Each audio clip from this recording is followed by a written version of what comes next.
జాయిస్ mayor ministries భాగస్వాములు మరియు స్నేహితుల ద్వారా ఈ కార్యక్రమాన్ని చూడడం సాధ్యమవుతుంది.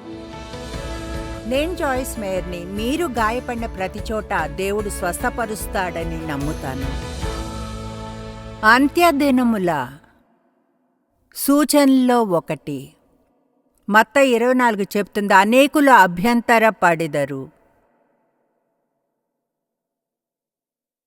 ప్రజలు టచీగా ఉన్నారు ఈరోజు. ఇది కేవలం అవిశ్వాసులే కాదు, చర్చి ప్రజల గురించి చెప్తున్నాను. ఒకరినొకడు అప్పగించి ఒకరినొకడు ద్వేషింతురు. అనేకులైన అబద్ధ ప్రవక్తలు వచ్చి పలువురిని మోసపరచెదరు. మనం ఎంతో జాగ్రత్తగా ఉండాలి.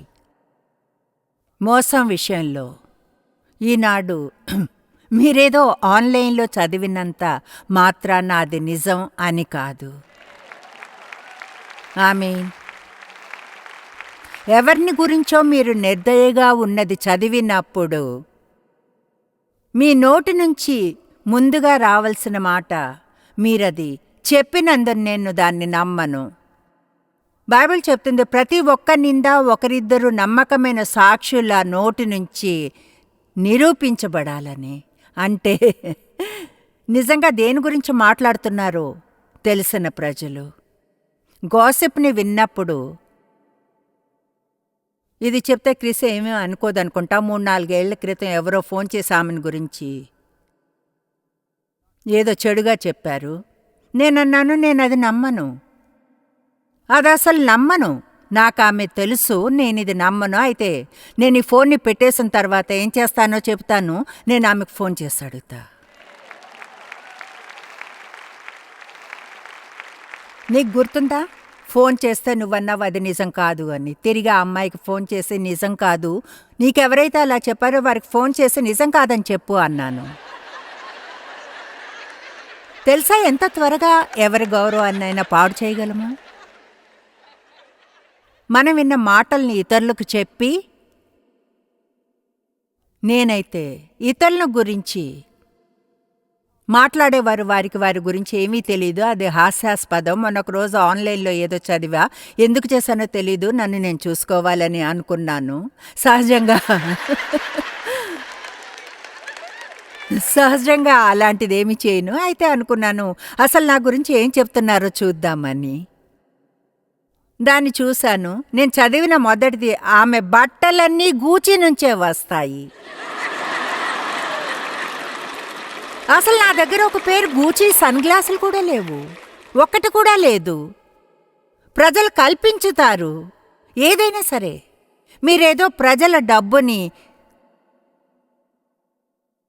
దొంగిలించి వేస్తున్నారన్నట్లుగా చేయాలని, లేదా ప్రజలు నమ్మకూడదని అపవాది అనుకోవడం. అందుకే సువార్తను విస్తరింపచేయడానికి ప్రయత్నించే వారి గౌరవాన్ని చెడుగా చేయడానికి ట్రై చేస్తాడు. కనుక మీరు థ్యాంక్ యూ, ఒకవేళ నా వద్ద గూచి బట్టలున్నా నన్ను ప్రేమిస్తారు, అవునా? ఒకసారి పేపర్లో నా గురించి ఏమి రాశారంటే, నా దగ్గర $25,000 టాయిలెట్ ఉందని. అసలు అలాంటిది ఎవరి దగ్గర ఉంటుంది?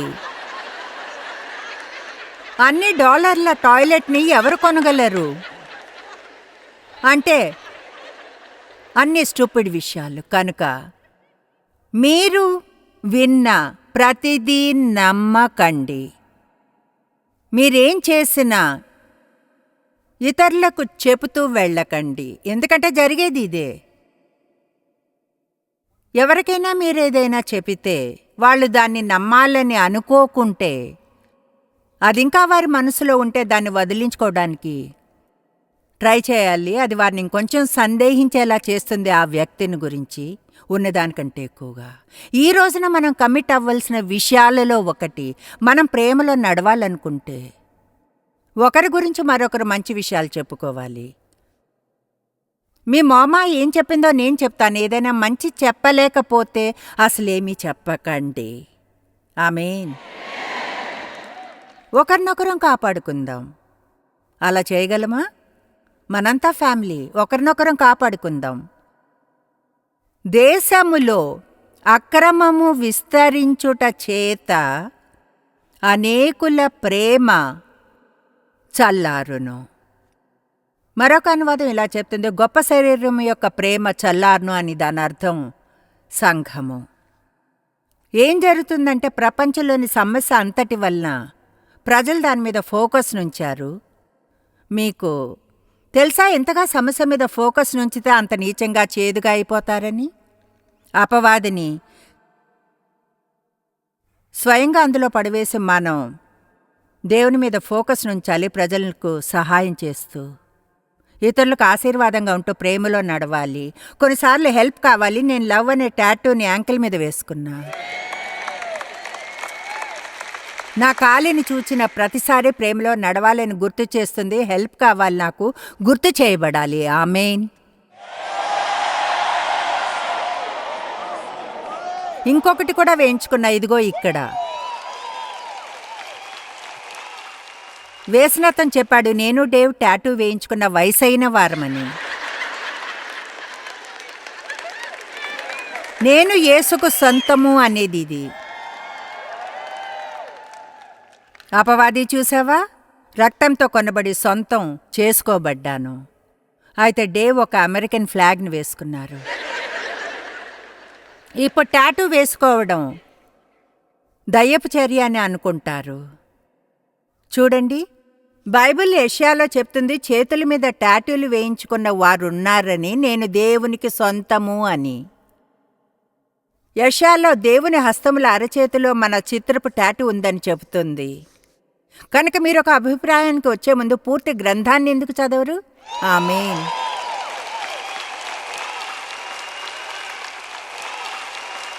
ఒకటి వేయించుకోవాలనుకునే వారందరూ అయితే అది రైటో కాదా అని ఆశ్చర్యపోయి ఉంటారా? అయితే ముందుకు వెళ్ళండి.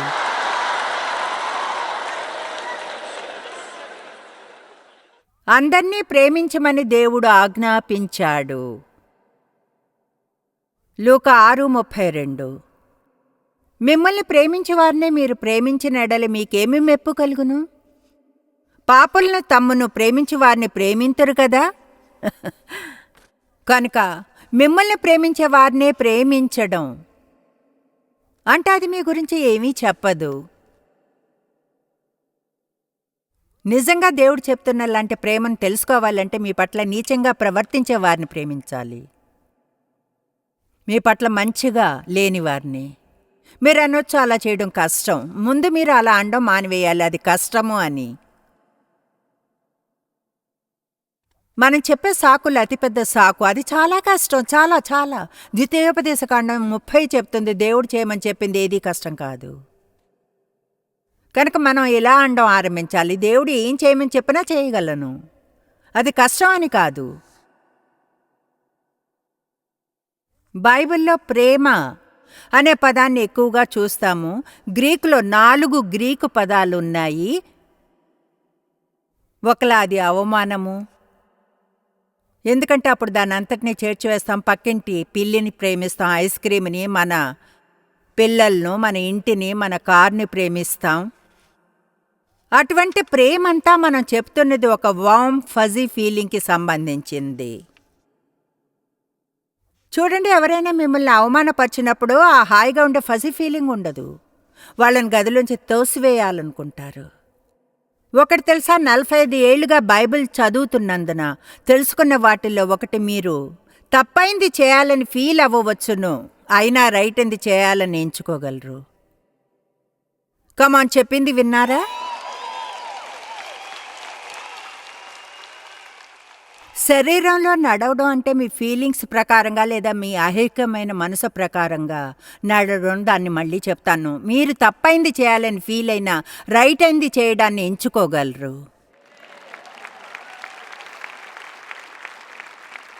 అది ఎంపికని గురించే. దేవుడు మనకు ఉచిత చిత్తమునిచ్చాడు. మనకు ఆయన ఉచిత చిత్తమునిచ్చినప్పుడు ఆయన ఏం ఛాన్స్ తీసుకున్నాడో తెలుసా? మ్యాన్, మనం చేసుకునే ప్రతి ఒక్క ఎంపికకు ఒకలాంటి ప్రభావం ఉంటుంది. నేను దీన్ని త్వరగా చెప్తాను. మనలో చాలామంది అవిధేయత గల క్రైస్తవులున్నారు. అలా అందరూ చేస్తారు ఈ కాలంలో. అయితే మీరు అందరూ కారే. దాన్ని కరెక్ట్గా చేసేది మీరొక్కరే. అని మీకు తెలిస్తే, దేవుణ్ణి గాని ప్రేమిస్తే, యేసు చెప్పాడు, మీరు నన్ను ప్రేమిస్తే నా ఆజ్ఞలు గైకొందురు. ఆయన ఇలా అనలేదు, నా ఆజ్ఞలు గైకొంటే మిమ్మల్ని ప్రేమిస్తాను. మనల్ని ప్రేమించాలని ముందే నిర్ణయించుకున్నాడు. అయితే మనం దేవుని పట్ల మన ప్రేమను చూపే విధానాల్లో ఒకటి ఆయన ఆజ్ఞలు గైకొనే. మీకు బాధగా ఉన్నా కూడా మీరు రైట్ అనేది చేస్తే, నేను తెలుసుకున్నా అప్పుడే మీరు ఎదుగుతారు అని. రైట్ అయింది చేయడం ఈజీగా ఉన్నప్పుడు మీరు అప్పటికే ఎదిగారని అర్థం. మీరు అప్పటికే కష్టమైన భాగాలను దాటి వెళ్ళారు. ఇప్పుడు అది మీలోని భాగమైంది. ఎంత ఎక్కువగా దేవునితో నడిస్తే అది అంత ఎక్కువగా ఉంటుంది. ఎక్కువగా అందులో అంత ఎక్కువగా ఉంటుంది. కనుక దేవునితో మన నడకలో ఎదుగుతూ ఉంటాం. దాన్ని ఆత్మిక పరిణతి అంటారు. ఆమేన్. నాకు సంబంధించినంత వరకు తిరిగి జన్మించిన తర్వాత చేయవలసింది ఆత్మికంగా ఎదగడం మొదలు పెట్టడమే. అయితే 4 మాటలు ఉన్నాయి గ్రీకు మాటలు ప్రేమను అనువదించినవి. ఈరోస్ అనేది ఉంది, అది రొమాంటిక్ లవ్. అది మీరు కలిసి చూచిన ఆ అందమైన పురుషుని కొరకు ఫీల్ అయ్యే ప్రేమ. ఎలాంటి అతన్ని చూసిన ప్రతిసారి గుండె గట్టిగా కొట్టుకుంటుంది. I love you, love you. నేను చెప్తున్నాను, దానికంటే వేరే దేంతో అయినా పెళ్లి చేసుకోవడం మంచిది. ఎందుకంటే ఇప్పుడు నేను దేవుని ప్రేమించే విధానం ఎంతో లోతైనది. నా దేవా, ఆయనతో పెళ్ళైనప్పుడు అసలు ప్రేమంటే ఏమిటో తెలీదు. ప్రజలతో కొన్ని విషయాలు అనుభవించినంత వరకు ప్రేమంటే ఏమిటో తెలీదు. కొన్ని విషయాలను ఎదుర్కొని వారిని మళ్ళీ మళ్ళీ మళ్ళీ మళ్ళీ క్షమించితే ఇద్దరూ ఎలా ఒకటవ్వగలరో తెలుసుకుంటారు. స్టార్జ్ ఉంటుంది, STORGE, అదే ఫ్యామిలీ లవ్. మీ పిల్లల పట్ల మీకుండే ప్రేమ అటువంటిదే తల్లి తండ్రి పట్ల. ఫిలే అనేది సహోదర ప్రేమ. ఫీల్ అనేది ఒకరి పట్ల మరొకరు మనందరం ఫీల్ అయ్యే ప్రేమ. అవన్నీ మంచివే. అయితే మనం వెంటాడే ప్రేమ అగాపే, అది దైవీకమైంది. మన పట్ల దేవునికున్న ప్రేమ లాంటిది. వెంటనే అది అసాధ్యం అనుకుంటాం, కానీ నిజంగా కాదు. ఎందుకంటే బైబిల్ చెప్తుంది, దేవుని ప్రేమ మన హృదయాల్లో పరిశుద్ధాత్మ ద్వారా మనము తిరిగి జన్మించినప్పుడు కుమ్మరించబడుతుందని. కనుక మనలో ఉన్న ఏదైనా దాన్ని ఇవ్వగలము. అది మీలో ఉంటే ఎవరికైనా అవసరమైతే దాన్ని ఇవ్వగలరు. అంటే అటువంటి దైవీకమైన ప్రేమతో మనం ప్రేమించాలని దేవుడు మనల్ని కోరుకోడు. దాని అర్థం దానికి అర్హతగా వాళ్ళు ఏమీ చేయలేదని. దేవుడు కేవలం ప్రేమించడం కాదు, ఆయనే ప్రేమ. అందుకనే మనం ఇంకా పాపంలో ఉన్నప్పుడే మన కోసం ఆయన మరణించాడు. అందుకనే శిలువ మీద ఆయన హస్తాల్లో పాదాల్లో మేకులు కొట్టబడినవి, ఆయన్ను కొట్టారు. ఆయన ఇలా అనగలిగాడు, తండ్రి వీరిని క్షమించి ఏం చేయుచున్నారో తెలీదు. ప్రేమంటే అది. ప్రజలు మనకేం చేస్తున్నారో చూడ్డం మాని వాళ్ళు మనకు చేసే దాని వలన వారికి వారేం చేసుకుంటున్నారో అర్థం చేసుకోండి. చెప్పింది అర్థమైందా? దాన్ని మళ్ళీ చెప్తాను. మనం ఎక్కువ కన్సర్న్గా ఉండాలి. నన్ను మీరు అవమానపరిస్తే అది నేను దాని నుంచి బయటకు రాగలను. నా లోపల స్వస్థపరిచి ఆయన ఉన్నాడు. కానీ మీకు మీరు గాయపరుచుకున్నారు. మీకోసం ప్రార్థించాలి. ఎందుకంటే ఇప్పుడు మీకు నా పట్ల మంచిగా ప్రవర్తించకుండా మీ జీవితాన్ని గందరగోళం చేసుకుంటున్నారు.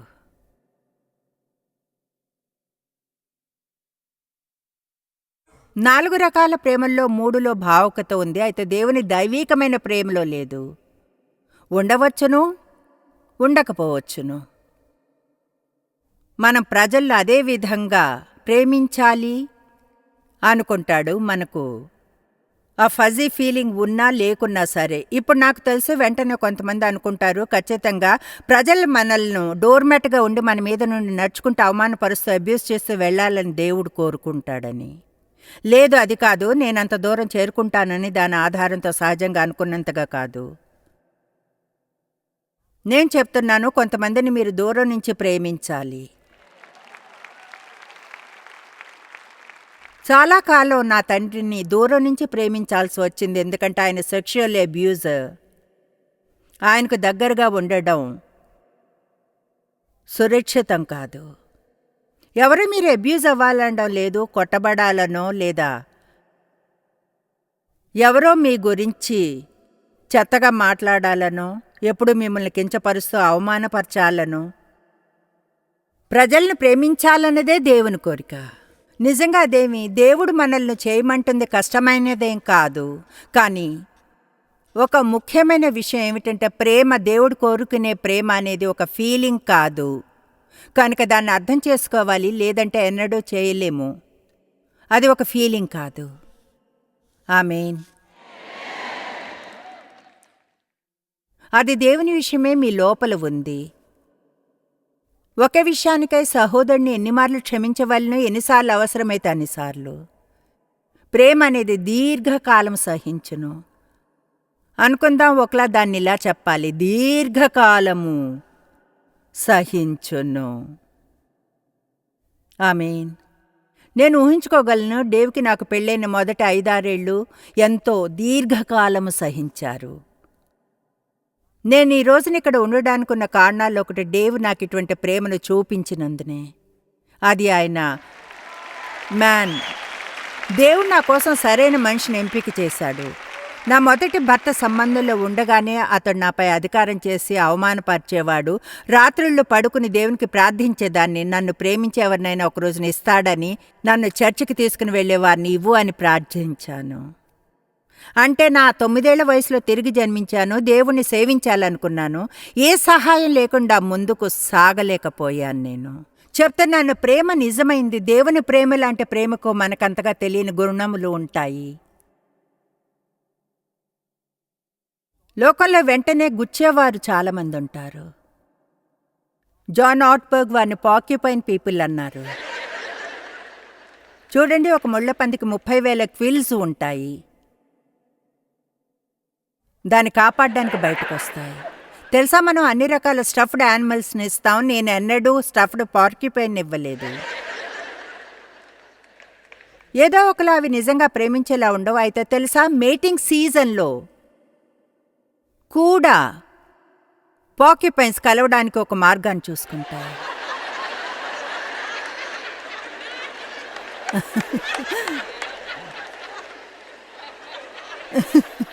దాంతో తెలిసింది, కోరిక చాలా బలమైనదైతే కొంచెం బాధను కూడా సహించగలుగుతాం.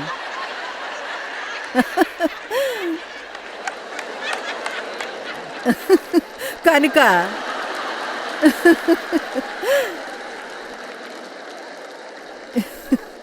చూడండి, నేను ఈ ప్రేమ విషయాన్ని చేయాలని ఉంది. అంటే నాకు చేయాలని ఉంది. కాబట్టి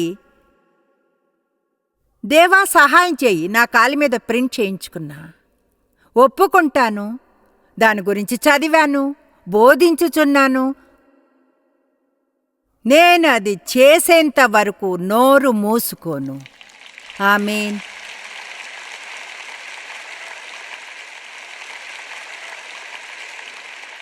ఇప్పుడు కఠిన ప్రేమ ఉంది. వాళ్ళు దాన్ని ఆపదంతో పిలుస్తారు. నిజంగా దాని అర్థం, ఎవరైనా తమ కోసం చేసుకోవలసింది మీరు చేస్తూ ఉంటే వారికి సహాయం చేయడం లేదు. కనుక మీకు 40 ఏళ్ల మీ బిడ్డ మీ మీదనే ఆధారపడి ఉంటే, అప్పుడు వారు కదలడానికి వారికి మరింత సహాయం చేయవచ్చును.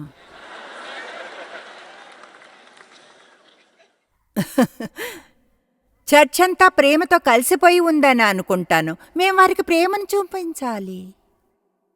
చూడండి, తెలుసా, చర్చ్లో ఇన్సెస్ట్లో ఉన్నతను ఒకడు ఉండేవాడు. పశ్చాత్తాపం లేదు. పౌలు అతన్ని బయటకు నెట్టేశాడు. మేలుకొల్పడానికి అలా చేశానని చెప్పాడు. ఎక్కువ తక్కువగా అతడు తన కేకును పొంది తినగలిగేలా మీరు ఈ సహవాసంలోని భాగంగా ఉండాలనుకుంటే ఇన్సెస్ట్లో జీవనం కొనసాగించలేరు. అయితే లేదు, ఈనాడు మనం అలా చేయడం లేదు. వారి మీద ప్రేమ చూపాలనుకుంటాం. ఎప్పుడూ అది ప్రేమ కాదు. కొన్నిసార్లు కొందరిని ఎక్కువగా ప్రేమిస్తారు వారిని గాని ఎదుర్కొంటే. అయితే తరువాత వారి పట్ల ప్రేమ వైఖరిని కొనసాగిస్తారు. ఏం జరుగుతుందంటే చాలాసార్లు ఎవరినైనా ఎదుర్కొన్నప్పుడు వారిని మన జీవితాల్లోంచి తీసివేస్తాం. దేవెన్నడూ చేయింది ఆ పనే. ప్రేమ అంటే ఏమిటో నాకు తెలీదు, ఆయన నాకు అది చూపించారు. చాలామంది దాన్ని చూడాల్సి ఉంది. అందుకని ఈ సందేశం నాకు ముఖ్యం అయింది. ఎందుకో చెప్తాను. ప్రపంచపు సమస్యలన్నిటికీ ఇదే జవాబు.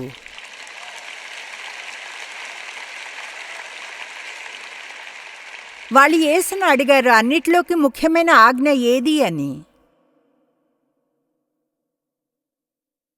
నీ దేవుడైన యెహోవాను పూర్ణ హృదయముతోనూ ఆత్మతోనూ బలముతోనూ ప్రేమించుడు. రెండవది అటువంటిదే. నీ వల్లనే నీ పొరుగువాన్ని కూడా ప్రేమింపవలను. ఇదిగో ఇదే. మరి విశ్వాసం సంగతి ఏమిటి? గలతీ 5:6 చెప్తుంది, ప్రేమ వలన కార్యసాధకమగు విశ్వాసమే ప్రయోజనకరమగును.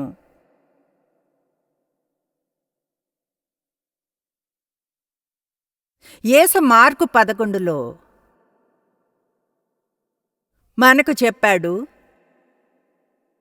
మనం దేవుణ్ణి ఏదైనా అడగవచ్చని, దేవుడు ఇస్తాడని, కొండలను కదిలించగలే ప్రార్థనలు చేయగలము.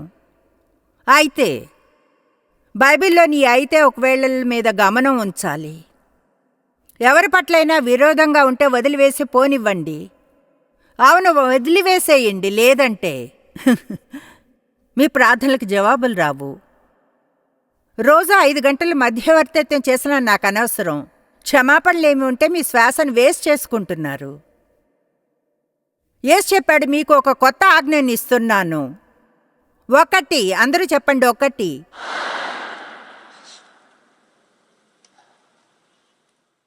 ప్రేమించండి.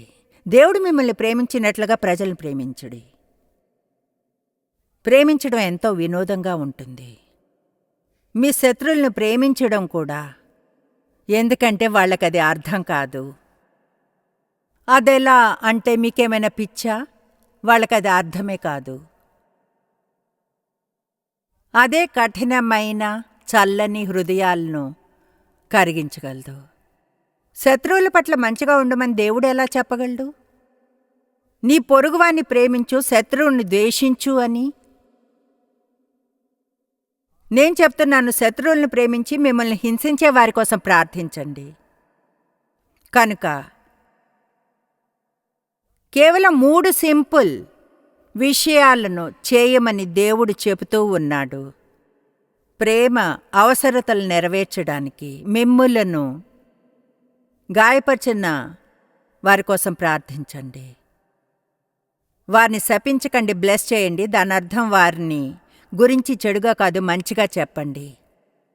ఎవరైనా గాయపరిస్తే దాని అర్థం వారి కోసం ప్రార్థించాలి, వారి గురించి చెడుగా చెప్పకూడదు. దాని అర్థం వాళ్ళు ఏం చేశారో మరెవరికో చెప్పకండి. ఎవరైనా మిమ్మల్ని గాయపరిస్తే వారి గురించిన చెడు విషయాలు మీకు తెలిసి ఇతరులు వారిని గురించి ఇలా అంటే కష్టంగా ఉండదు. ఓ, వాళ్ళు నిజంగా ఎంత మంచివారో, వాళ్ళు ఎంత మంచి. మ్యాన్ నోట్ని మూసుకుని ఉండడం కష్టం. ఇలా అనాలంటారు. అవును, అయితే నేను కొన్ని విషయాలు చెప్తాను. బైబిల్ చెప్తుంది, మన శత్రువు ఆకలితో ఉంటే భోజనం పెట్టమని, దాహంగా ఉంటే త్రాగడానికి ఇవ్వమని. కనుక నాకైతే అది సింపుల్ ఫార్ములాలా అయింది. నన్ను గాయపరిస్తే ముందుగా చేయబోయేది ప్రార్థన. రెండవది చేసుకునే కమిట్మెంట్ మీ గురించి మాట్లాడకూడదని. మూడవది దేవునికి చెప్పడం. మీకేమైనా హెల్ప్ కావాలంటే హెల్ప్ చేయాలని ఆయన కోరిక కనుక ఏమిటో చెప్పండి నాకు.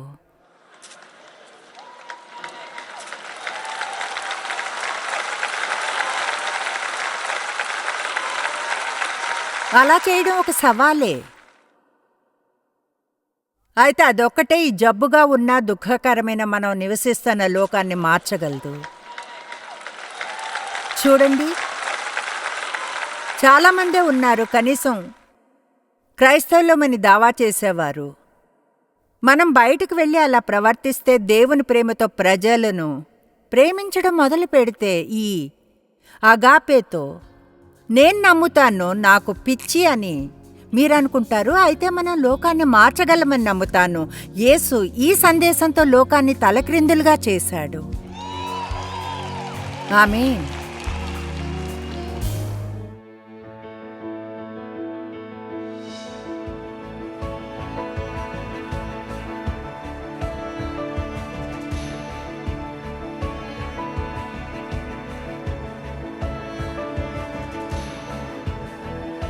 జాయిస్ మేయర్ మినిస్ట్రీస్ భాగస్వాములు మరియు స్నేహితుల ద్వారా ఈ కార్యక్రమాన్ని చూడడం సాధ్యమవుతుంది.